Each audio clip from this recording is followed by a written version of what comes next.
9-6. Charlie, you there? Right here. Okay, what's your question for Chief Stamper? My question is this. In 1996, a friend of mine named David was murdered in Seattle. And following his murder, when it didn't appear as though the criminals were going to be caught, individuals got involved, and I myself wrote a letter to the chief asking him to please look into it. It seemed as though evidence was not being handled properly. How do citizens who are not happy with the way the police department is working, how do they, in the best way, try and get the end result done? Well, I want to first thank you for the question. I am, as I'm sure you're aware, very familiar with that particular case. And needless to say, in the wake of a homicide, the sudden violent death of a loved one, family members and friends and neighbors have an interest, a very, very big stake in the outcome of that case. We're deeply appreciative of the efforts of David's family, of you, and others who helped us with that. That, of course, did lead to successful prosecution. I think the best answer to your question is to contact the homicide detectives or the unit or section commander directly. If you have questions of me and our policies, please feel free to direct them to me. My phone number is 684-5577. And I know, Chief, that in this series of articles regarding the homicide clearance rates, I know you have a real strong opinion about our homicide unit, and I know that you wanted to share that with us, so if you would, please. I do want to share it. I have tremendous pride in the men and women of this police department who work throughout the organization, and that pride extends, believe me, to our homicide unit. I think we have one of the very best homicide units anywhere in this country. I would match them against any other homicide detectives that you'll find in any police department in the United States. Their conviction rate, of course they share that with the King County prosecutor, is very close to 100%. They do an exceptional job protecting the crime scene, collecting, preserving, identifying evidence. They do a tremendous job of interviewing witnesses, interrogating suspects, and generally conducting the most professional investigation they can. I've actually gone out with our homicide detectives, and I just need to tell you, they are professional, and they are competent, and they are hardworking. And that's why I particularly got upset about some coverage that suggested the contrary. Me is Tina Pavodowski, Chair of Public Safety. As is customary, we've called a briefing for 9:30 that's not on the schedule, but in light of the bus accident over the weekend, we always then get briefed on public safety things as there are emerging issues. I want to start by saying thank you to Walt Hubbard for really working this issue over the weekend and the last 4 days, and the excellent work of fire and police. Everywhere I turned, I heard about the excellent work of fire and then the excellent handoff to police.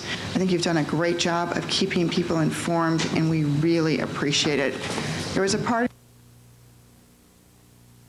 thinking, because of the testimony of the sequencing of the shots, the two into the driver, and then almost momentarily after that, another shot. And there's a contact wound to the suspect in his temple, which is actually through and through, so it went through his brain, most likely killing him instantly. Does it seem plausible to you that he could have shot himself while struggling for the steering wheel? It's possible. Or before or after. He shot himself in the left temple and then struggled for the steering wheel? You know, I wasn't there. I didn't see it. I really don't know. And that's part of what the detectives are looking at. But usually, shooting yourself in the head is a pretty debilitating injury, you would see. It would be difficult to struggle with a large 250-pound bus driver for the steering wheel after having shot yourself in the head. You know, that's part of what our investigation hopefully will reveal is exactly what happened. At this point, we just don't know for sure. And we're trying to do as much investigation as we can. And as I say, I don't have the latest at this point. So I think we'll have to wait for the investigation. One other thing, which is, if the investigation is still ongoing, does that mean that it is possible that Mr. Cool is not the perpetrator? Well, at this point, we don't have any indications that there was anybody else involved.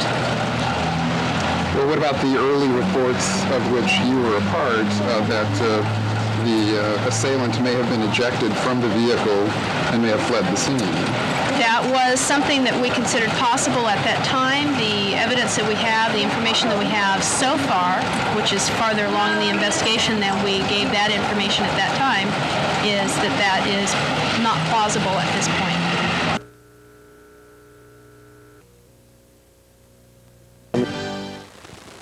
I mean, when he saw the picture, then it clicked in. Startling news from a bus driver today. He says the gunman who sent a bus crashing off the Aurora Bridge pointed a gun at him just months ago. Hello, I'm Mike James. A possibly violent pass to Silas Cool tonight at 5. Plus, John Bonet's family agrees to DNA testing. Details tonight at 5. His gunshot sent a bus crashing off the Aurora Bridge. Now word Silas Cool may have fired a gun at a bus driver before. Live details tonight at 5. Complete once before. That's what we're learning from Metro bus officials about an incident involving the same man believed responsible for last Friday's horrible bus accident. We have live team coverage tonight, beginning with Cairo 7 Eyewitness News reporter Neil Karlinski. Neil. Mike, both drivers were friends. One, Mark McLaughlin, was killed when his bus crashed right over the edge of the Aurora Bridge over there. The other faced down the barrel of a handgun 4 months ago, and he thinks the suspect was the very same man. It was August 3rd, more than 4 months before police say Silas Cool would pull a gun aboard Metro Bus 359, killing the driver and sending the entire bus load over the Aurora Bridge. This time, it was the same route, but the number 6 bus instead. An edgy passenger confronted driver David Surface and asked him if he was having a nice day. And then when he got up to get off, he pulled his jacket up, pulled the gun out, held it up to his head, pulled the trigger once, and then pulled the hammer back and pulled it again, and then got off the bus.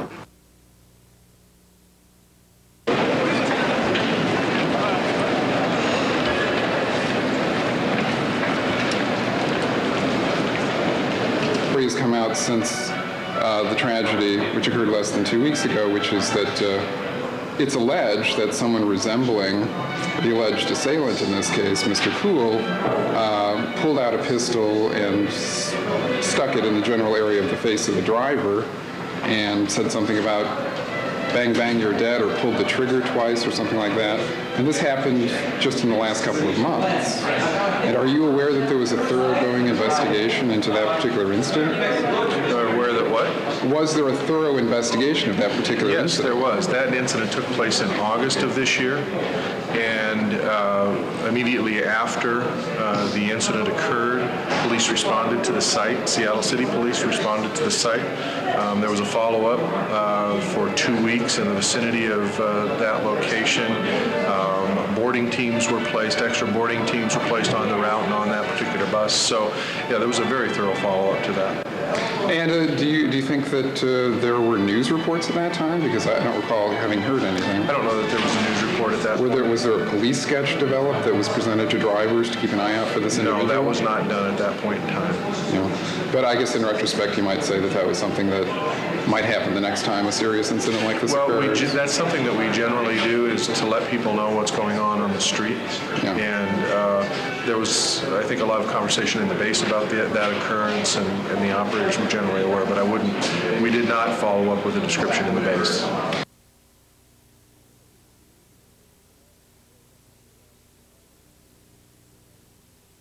I think I've heard two versions of this. Mr. Walsh, though, definitely said that the gun that the passenger had was aimed in the direction of the driver, and that, as it's been reported, he probably pulled the trigger twice, but nothing fired. That's the story, yes. I mean, that's the facts.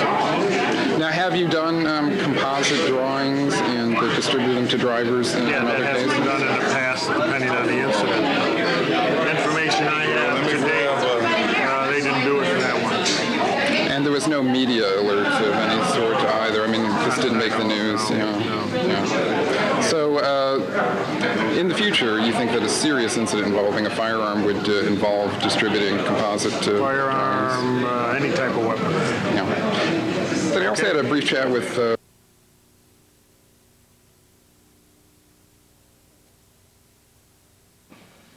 So yeah, most people return my calls eventually. And now.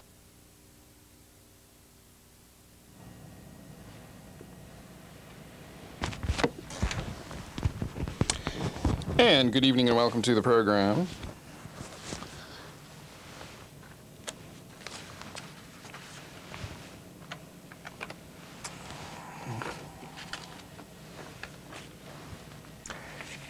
And you can bet we've got nothing to apologize for. I didn't kill Mark McLaughlin,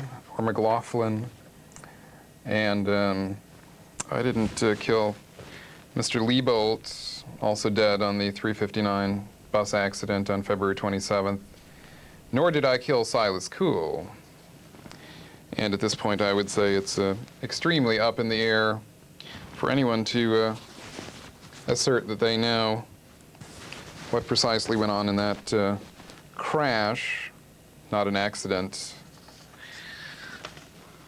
Whatever else it was, Mr. Holmes, it weren't no accident.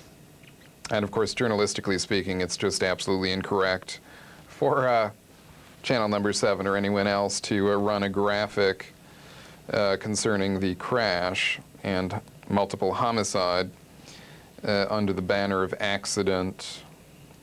And that is but a minor example of what's been going on in terms of what we boldly and, as it turns out, quite correctly called almost 2 weeks ago on November 29th, 2 days after the crash, the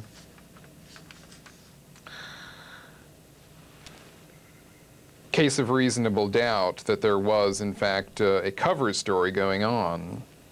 And a cover story it has very much fleshed itself out to be. Those of you who've been watching the series very carefully know that, in fact, at that time, on November 29th, we presented 2 telephone guests. This, within, again, 2 days of the crash. On the subject of Mr. McLaughlin's behavior toward his passengers. And in the strong opinions of these 2 guests, Mr. McLaughlin could be extremely confrontational and abusive toward passengers for no reason at all. And given a dictum I think that we've actually issued on this program at some point in the distant past, the first rule of survival on the street, if you ask me, above and beyond any others, is this: don't taunt a psychopath. And if Mr. McLaughlin was in any sort of a habit of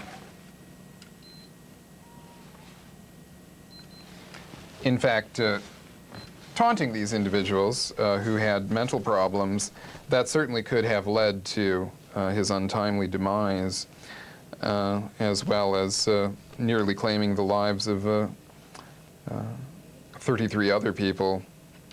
And most of the coverage on this, of course, this being Seattle, has tended toward the mystical. That is, the miracle of how these people didn't die because the fall of the bus was broken by that wooden apartment building being in the way of the path of the downward plunge of the 20-ton bus. And we didn't have the clip for you this evening, but we did show a bit of this last week, which is in the multiple memorials for Mr. McLaughlin. There's been a great deal of phony baloney religiosity, including, most outrageously, the address given particularly this last week by King County Executive Ron Sims, who actually extolled the crowd at the Key Arena to shout to the heavens so loudly, he encouraged them, that the demised would be able to hear you in heaven, which, again, is the sort of poppycock that we've become used to on an all too frequent basis in the last several years here in Seattle, particularly when as we're describing these cases, there is a complete meltdown in one or more of the public safety departments here in the city of Seattle and in the county of King. That is, the Cobain case itself was a public safety meltdown and a complete embarrassment for the city of Seattle and the county of King that they tried to cover up with the phony suicide story, of course, and that is the basis for this program. But we've also seen extremely similar cases play out along extremely precise lines, which is the covering up of actual evidence and the hype of the memorialization of the decedents. This, of course, happened with Antonio Terry, Detective Antonio Terry, who was involved in the investigation on missing person Kurt Cobain. It also happened very conspicuously, and even though I didn't opine too strongly at the time because there was such an outpouring of emotion, in the Marty Pang case, the Pang warehouse fire, a complete failure of the public safety department in question, actually both of them, the police and the fire department, to safeguard the lives of the firefighters that responded to that fire. This is something that's, for instance, been proven absolutely categorically on NBC, Dateline. And no punishment for those who were at fault. Mr. Pang got a very long prison sentence, of course, even though, of course, at least at one point he tried to forward a not guilty defense. And now we are going through this with bus driver Mark McLaughlin. I mean, I would say that if you're anyone in uniform in the county of King or city of Seattle, you have a great deal of reason to be concerned about your safety. What is the one department of uniformed personnel here that hasn't suffered such a fatality? If I was in that department, I'd certainly be fearful of my life. That's pretty good advice. And in terms of the cover-up that's been going on, of course, last week we detailed the fact of the cover-up of the Victims Fund that was supposed to take care of some of the immediate expenses of family members and the actual victims of the bus crash. And the fact that information as to the existence of the fund was being withheld from the family, although a bank officer did tell me in no uncertain terms that his clear perception was that this had been set up by a King County Superior Court judge. And subsequently I got a message back from that individual, as we described last week, stating how Ron Sims was now going to become involved, and Ron Sims was going to be contacting these people, the families of victims, almost immediately the following week, meaning this week. And I did get confirmation on that.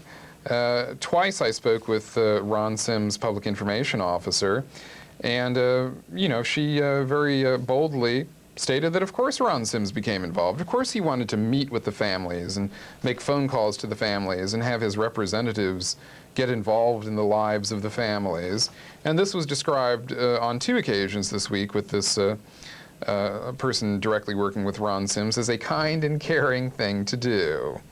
A kind and caring thing to do. Although when I brought up the fact that if there's a lawsuit, there is at least one that is planned, and remarkably, we haven't heard of the other 34 or so, and was hung up on twice by Ron Sims' public information officer when I dared to ask if there was something of a conflict of interest in either a sitting member of the bench becoming involved in a case which may become a matter before his court, or Mr. Sims, the chief executive of King County himself, getting together to commiserate on a highly emotional basis with these families or the victims themselves. And all of this, if you're looking at this and wondering what this grand conspiracy theory is, which is undoubtedly the way this will be seen, and in the age of Clinton, let's not forget that Mr. Clinton faced an impeachment vote only 2 days ago in the House. That is, he faced and failed an impeachment vote on the first go-round of charges, principally on the subject of obstruction of justice and perjury. We feel that the time has come in American journalism that we no longer feel, obviously we don't here, but that the media in general should no longer be in any way obligated to take the word of government officials as a sacrosanct. You're certainly, I think, in a case of utmost seriousness, as the cases that we discuss on this program are, you should be perfectly free to cast into doubt the word of any government official, from bus driver to King County executive and beyond. Because, of course, we live in an imperfect world. It's full of liars.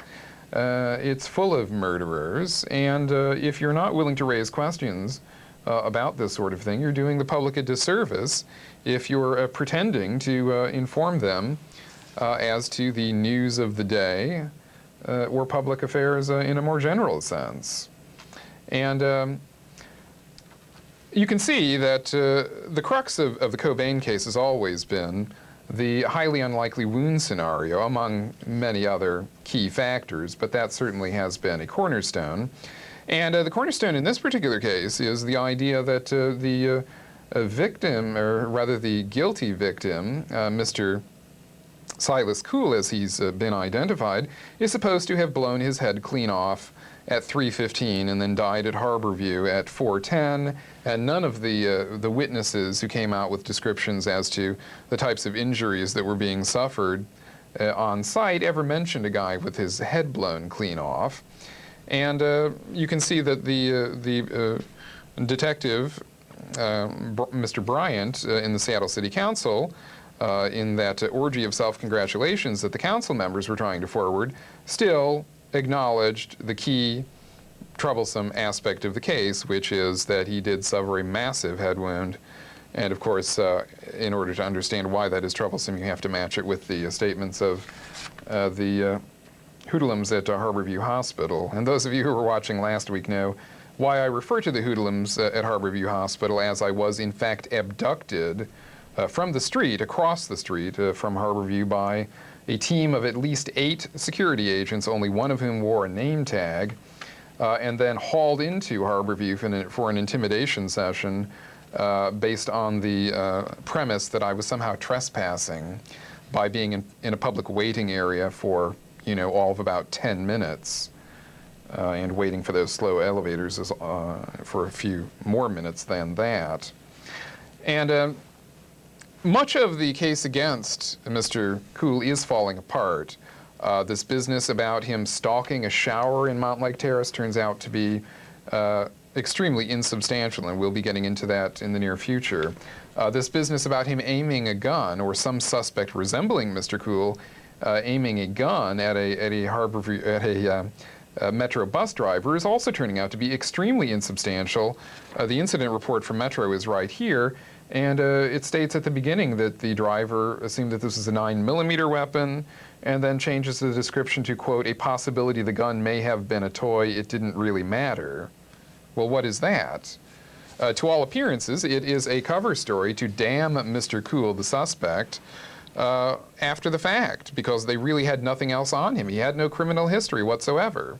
And you can see in the statements about the lack of a police sketch following this incident from both Mr. Walsh, the head of Metro, and Mr. Samet, the head of the union, the bus drivers union, that clearly they are to blame. And in any court trial, in any fair jurisdiction, which I certainly would not endorse King County as, they would be found liable by any logical stretch of commonly applicable law in these United States. In any case, we had a strange experience this evening, a little more closely allied to the Cobain case. That is, Mr. Charles Cross, chief propagator for Geffen Records and others, here in the city of Seattle, publisher of that racket paper. And here, only 2 hours old, is the most frequent of our little sessions of confrontation with the usual suspects. We'll be on at midnight tomorrow. We'll be back on the 27th on Sunday evening, and also January 3rd on Sunday evening, and of course Sunday at midnight is the tape program. And we'll talk to you the local alternative again soon. That you were being interviewed by someone about getting $200,000 from Disney to write this book. And you denied that, although it's appeared widely. It was in Tower Pulse. Yeah, And, Tower Pulse is really the bastion of... okay, how much did you get paid in advance? How much are you hoping to make out of it? Yeah, I'm hoping to make millions from it, to be honest, yes. You want to make millions from it. Is that correct? Well, I want the book to be a success, but So you want to make however millions. much my advances isn't your business, and it isn't Tower Pulse. Oh, okay, well, you're denying nowhere it, near so. what it was reported. Part of the reason that it was reported as a high advance was that there were offers, to be honest, that earlier there were a lot of publishers who were quite interested in, quote unquote, like a Kurt and Courtney, scandalous biography. That's a book that publishers have been trying to get. And Hyperion was behind that, in fact. The people that are paying you now, according to David Geffen, drove Kurt Cobain to his grave. Hyperion drove them? Well, I don't believe that, but that's David Geffen's version. David Geffen said in Details magazine that Kurt Cobain, a guy who always broke into tears over publicity issues, I'm sure, called him up and begged him to stop the Hyperion book, And from Beyond the Grave, I wonder if he would wish he could stop this one. I mean, in any way, in that article, what did you mean by calling me a nut? We don't know.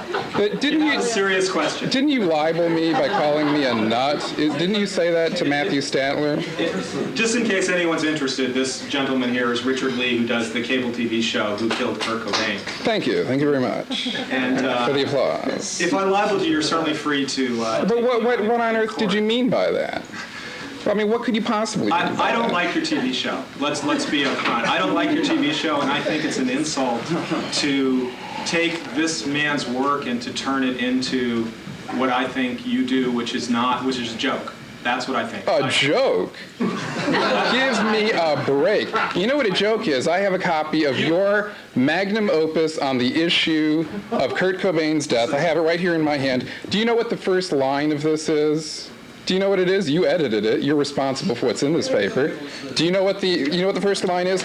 Kurt Cobain's life ended by his own hand sometime in the afternoon or the early evening of April 5th, 1994. Richard, we're sick of you. Now, how can you say that with any authority? Anymore, Richard. You're a friend of Courtney Love, so shut up. Just in case I mean, do you really stand behind that? Question. I'll answer your question, and then that's it for you. Well, you also said that I care little about facts in that story. If your question is, do I think Kurt Cobain was murdered, or do I think he died by his own hand? The answer is, I think he died by his own hand.